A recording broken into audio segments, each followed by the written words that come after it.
what's going on, guys? Welcome back to another video. Today we're starting off a little differently with a little bit of a voiceover, but as you can see, we are doing rust repair today. We're starting out by cleaning up this panel on this 2011 Ford Escape that I picked up from Capital Auto Auction. We're going to do this rust repair and have it looking brand new when we're done for its next owner. So we're starting off by sanding with a block and 80 grit sandpaper to really knock down these high rust bubbles. And we're going to continue sanding this panel until we take out all the rust and have it down to completely bare sheet metal. From there we can rebuild it up with fiberglass and then repaint the panel. So you're about to see that I made quite a mistake in that first clip, and I found out quite quickly. I forgot my respirator. Guys, if you're ever going to do any sort of body work on a vehicle, please wear a respirator. It is very crucial to not be breathing any of these materials into your lungs. But with that, I continue on here by removing all the rust from the inner lip, as well as sanding down the outer face smooth.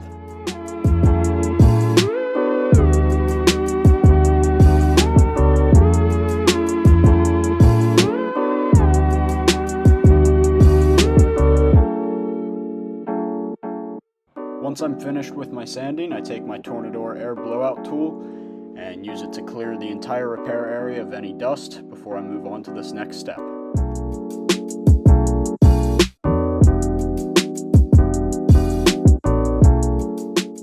It is also very crucial to clean the panel in between these steps. I use a wax and grease remover to make sure there's no wax or grease or any dust on the repair area, especially before moving on to painting. So before I begin rebuilding this lip with fiberglass, it is also crucial that I spray the backside with a rust reformer. This is very important considering the backside of the lip is what gets the brunt of salt and brine in the winter months.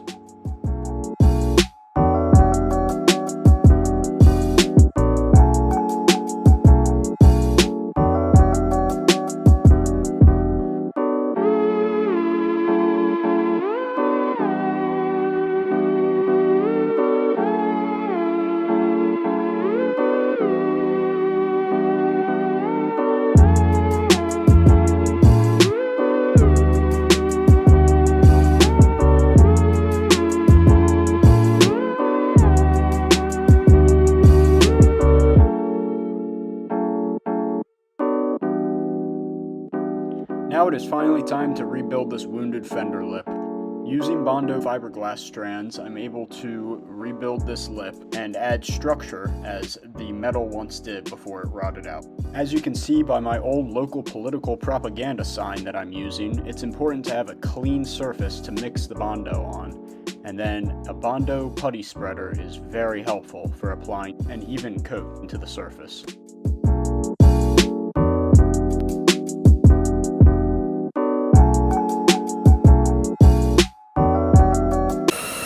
Alright, as you can see here, after, as hard as it is to tell, it took about 4 different layers. My camera's fogging up here, I gotta move away from the heater. We definitely have the propane heater going today. Otherwise, it would be pretty hard to dry and cure the body filler with the temperature it's at right now. Taking a little break from the voiceover action just to kind of break up the body filler portion versus the painting portion. So I'm gonna, once I sand this down, because it's not perfect yet, move back so you guys can see it in the light. It's not perfect yet. Still has, I just put the last coat of the pinhole glazing putty on. Spot glazing putty is what they call it, made by Bondo as well. And with that on, the lip is fully restored. As you saw before the repair started, we lost a lot of metal due to rust. So we filled it with a fiberglass strand filler, then filled the last little pinholes with the glazing spot putty, and next up we're going to paint it. Alright, now it's time to lay on some clear coat. So I'm going to do 2 to 3 coats, and I will lay them on heavy.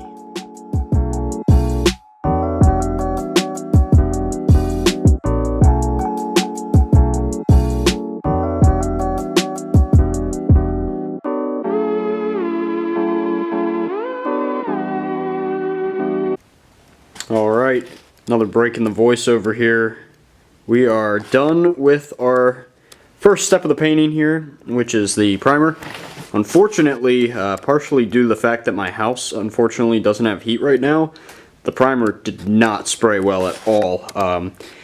Yeah, my heat's out. It's 20 degrees, so the house is sitting at 50 right now. I'm hoping to have it fixed by tomorrow, but the paint is not reacting well. I thought it would hopefully still be a little bit warm from the room temperature, but yeah, this did not react well. Hopefully I can sand out some of these imperfections and make it nice and smooth. I'm gonna probably try to use a guide coat when I sand this out to really ensure that it gets nice and smooth before I put the base coat paint on, which should be a direct color match to this. So we'll do that. Basically what I'm going to do, you saw I kind of curved to feather this in here, so I'm going to do that again for the next spray. We're going to kind of go with this door line here and then go out around with this kind of arch. We're going to try to keep it below this gas cap lid, and we're going to blend it into this fender flare. So that'll be next week when it's much warmer out, but for now it is repaired. We brought back this lip, tried to keep the structure as best as we can, and then got a coat of paint on it to prevent it from rusting again. So luckily there's no more bare metal, and it's all protected now, and it just needs paint. Alright, as you can see here, we are ready to do the base coat today. We have it fully masked off.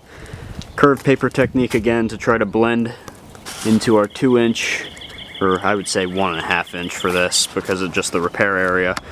1.5 inch blend area, and that curved technique should help feather it in to the existing paint as it is already. So you can see we've got 2 cans of clear, base coat, and that primer, which is already obviously on the car. So we're going to spray 3 coats of base and then 3 coats of clear, and this job is done. So with the base coat, we're going to lay 3 different coats on. But with this, we're going to start pretty light and then gradually get heavier with our applications as we go.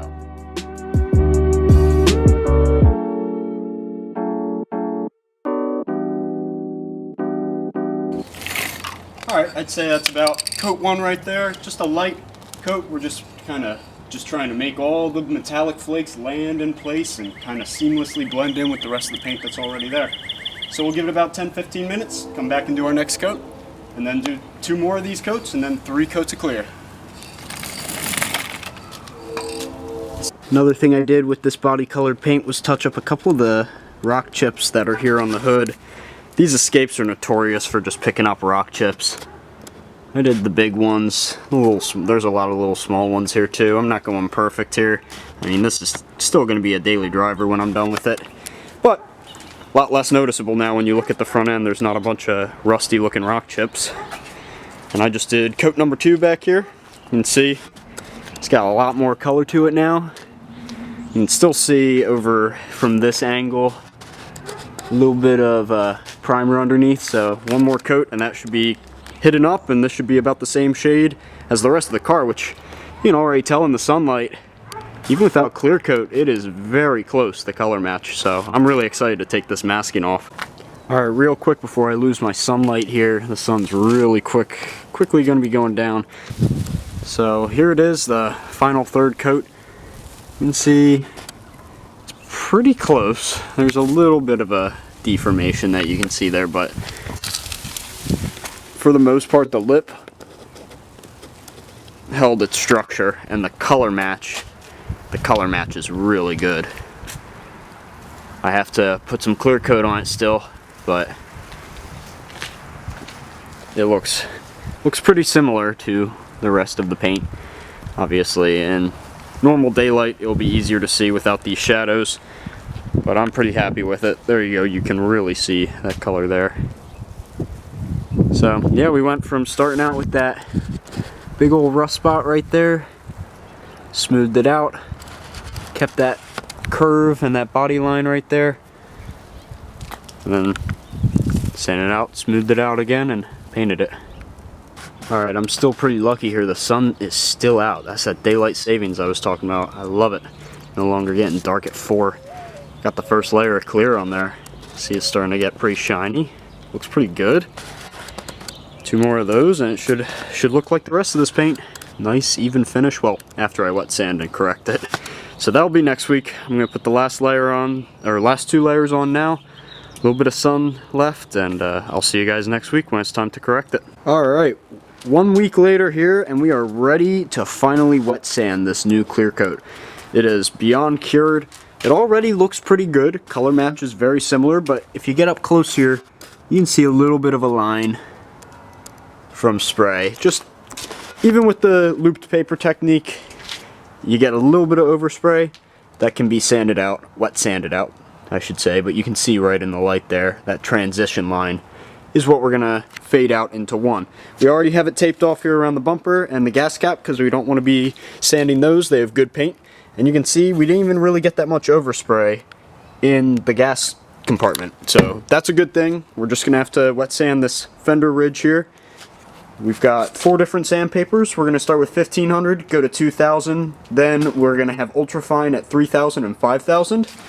I have some 1500 kind of sitting in some soapy water back in the house in there.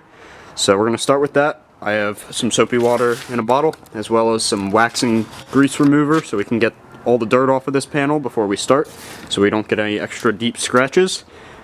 And basically we'll just start with the 1500, work our way up, sanding back and forth against this ridge so we can even it out, and then we'll be able to polish it. So here's how it looks now. You can see that transition line, and let me show you what it looks like when we're done.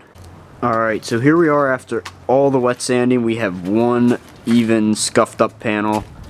You can see we went like another 2 inches up from the repair. We are ready to compound this out and make it match the rest of the gloss on the base factory clear coat. And there we have it. Full coat of correction cream and polish afterwards. We have a nice, smooth, repaired area right now. You can see we used a Griots ceramic wax mixed with a cutting compound by Meguiar's with a heavy yellow cut on a Griots Garage dual action rotary polisher. And you can see that color match is pretty darn close. We did a pretty good job keeping that ridge there too, even. The body line there is factory, and that's the body line we had to rebuild.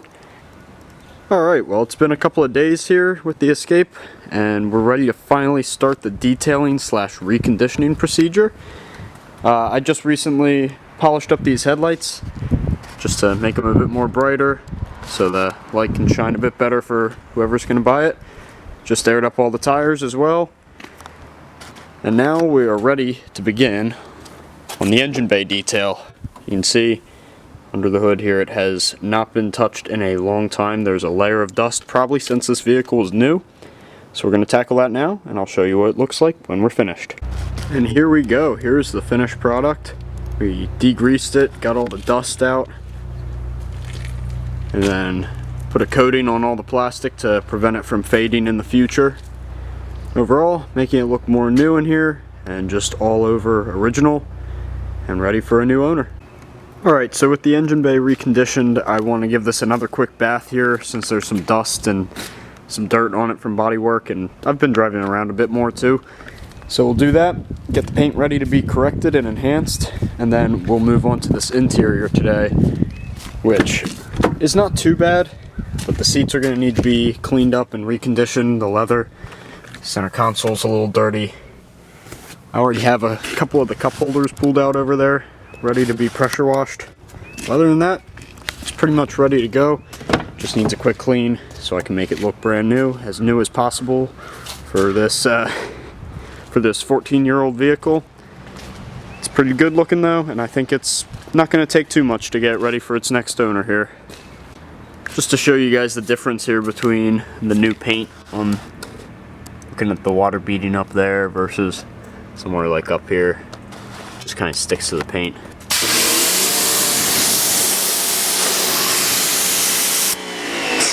So it just kind of sticks over here, and over here it beads right off.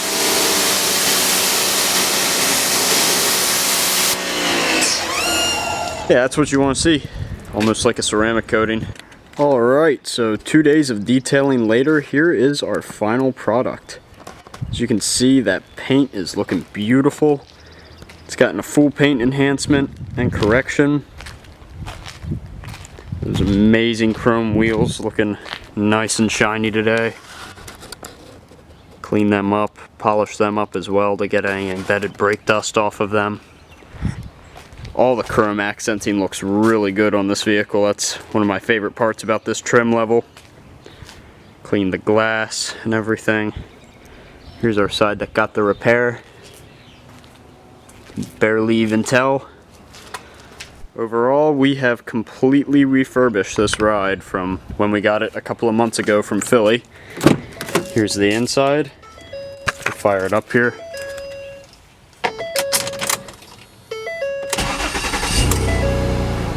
Runs really good. This is a strong vehicle right here. This is the second one that I've sold. First one being a 4-cylinder. This is the first V6 I've had. Also the first limited.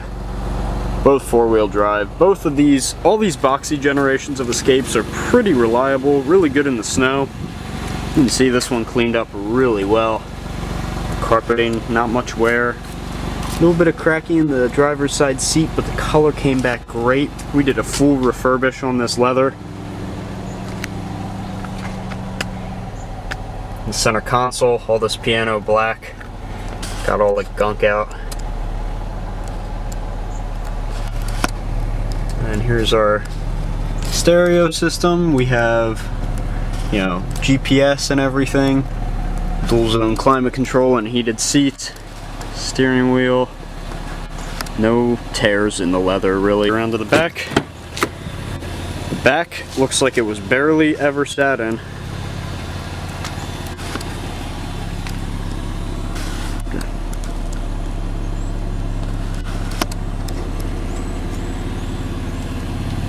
The headliner's in great shape. Sun visors.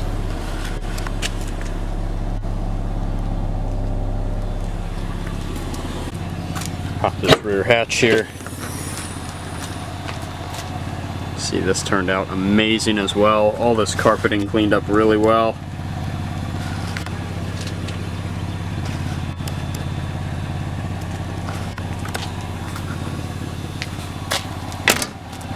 And like I said before, flex fuel. This thing gets great miles to the gallon.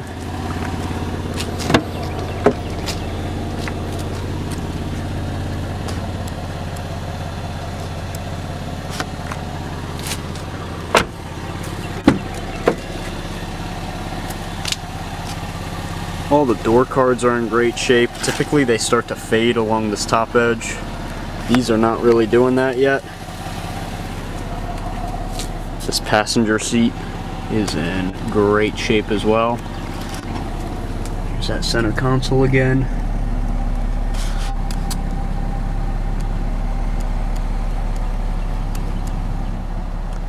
And this button right here allows you to change the colors with Ford My Color.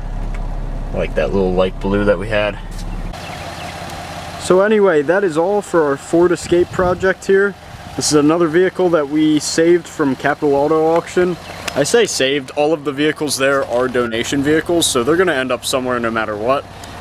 Hopefully not a junkyard, and with the power of what I can do, it's definitely not going to a junkyard.